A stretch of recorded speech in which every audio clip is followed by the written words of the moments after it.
Boa noite, mentores, mentoras e rede. Tô gravando esse videozinho aqui a pedido do Gui, e também da Ju para falar um pouco sobre parcerias. A minha ideia é dar 5 dicas aí e falar um pouquinho das experiências que eu tive como partner e também como mentor das edições e de repente conseguir dar algum insight, alguma contribuição aí para as edições que estão rolando. Então a primeira dica que eu vou dar é com relação às parcerias, com patrocínios. Galera, eu sei que a gente às vezes fica com receio, eu acho que é melhor nem perder tempo com isso. Só que, sério, é mais fácil do que parece e realmente, cara, pedir 200, 300 reais para uma empresa, isso não vai fazer diferença nenhuma para eles.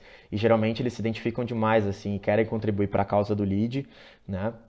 Principalmente as empresas de cidades mais afastadas, cidades pequenas, porque eles sabem que é difícil ter acesso a esse tipo de curso lá na cidade, né?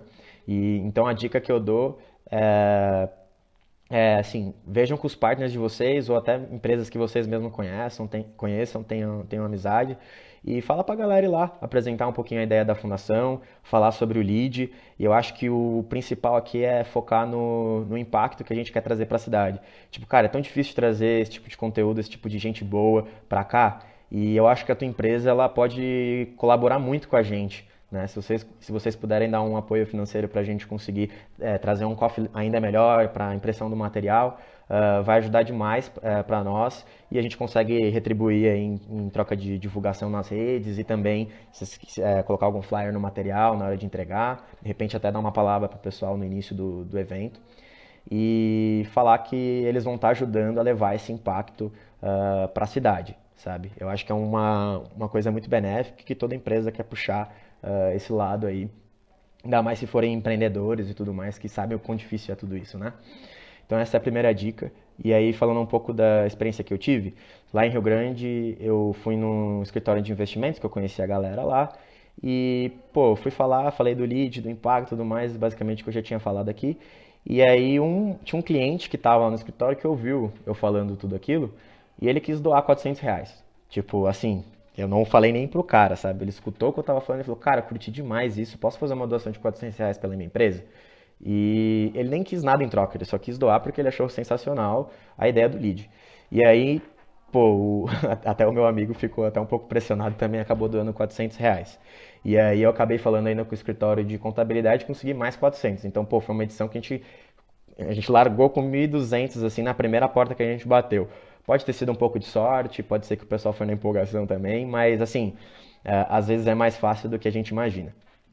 A segunda dica aí que eu quero dar pra vocês é em relação a coffee, né, galera? Acho que coffee aumenta bastante NPS, às vezes é um pouco caro, às vezes os partners não estão conseguindo, não podem despender muito aí. E uma coisa que super rolou nas edições que eu participei aí, que eu dei uma força, foi ver quem do time conhecia alguém que tinha uma confeitaria, ou então aquela pessoa que faz docinho artesanal, salgadinho, docinho vegano, coisa do tipo. E aí conversar com essa pessoa, ver se faz sentido o curso para ela, e aí a gente dá uma isenção para essa pessoa e ela converte em 180 reais em coffee. E aí vai ser um coffee legal, assim, uma coisa artesanal, tudo mais, isso vai aumentar o NPS, tu vai conseguir um inscrito pro teu curso, e essa pessoa a gente vai conseguir fazer com que ela divulgue o trabalho dela, fala para ela levar uns cartãozinhos, né? E, pô, uma parceria super bacana, né? Por que não fazer isso? Ah, a outra dica que eu tenho para dar é em relação ao engajamento da galera para M2. Às vezes a gente tem algumas edições que tem alguma quebra grande, principalmente se tiver muita isenção no curso, né?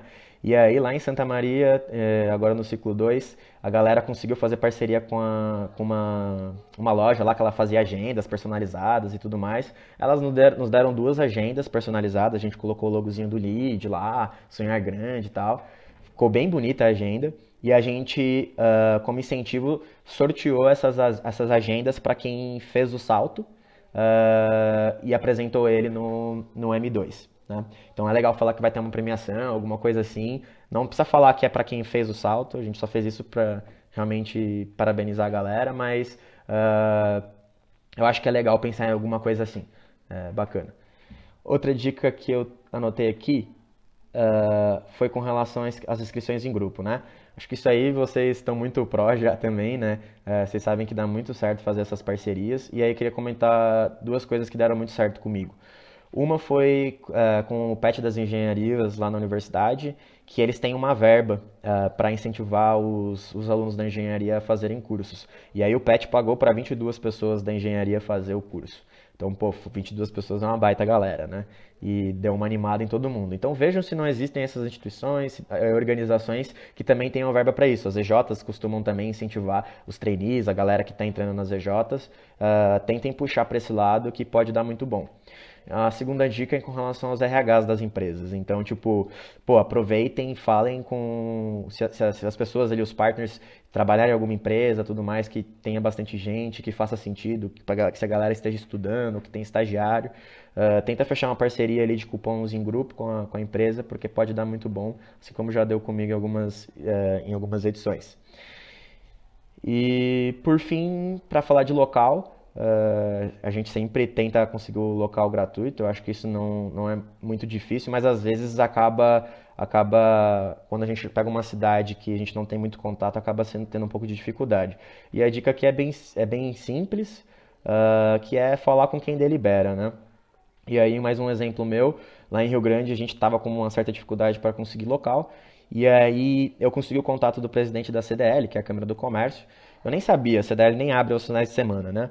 Mas aí eu fui conversar com eles, consegui uma reunião com o presidente lá, e, pô, o assessor queria me atender, o assessor dele. E aí eu falei, não, eu vou esperar mais um pouco, vamos esperar chegar o Gilberto, que era o presidente, e a gente conversa. E aí eu falei do lead, falei da fundação, tudo mais, super empolgado, né? E, pô, ele falou assim, cara, eu gostei muito, eu acho que tem tudo a ver a cidade precisa muito disso. A CDL ela tem uma proposta de empreendedorismo, eu acho que vocês acabam colaborando com isso. Então, pelo fato de eu ter gostado muito da proposta e porque eu acho que a gente precisa de novas lideranças aqui na cidade, eu vou pedir para alguém vir aqui abrir a CDL no sábado, a sala garanto para vocês. E se vocês conseguirem alguma coisa a mais, a gente consegue ainda negociar mais coisas. Se vocês conseguirem, por exemplo, desconto para os nossos associados, a gente consegue tentar ajudar de alguma outra forma. Então, foram algumas dicas aí. Já deu 7 minutos de vídeo aí, eu vou parar por aqui. Mas espero que tenha dado alguma ajuda para vocês aí que seja útil o que eu falei aqui. Um abração, galera. Tudo de bom e vamos arrasar aí nas edições. Falou!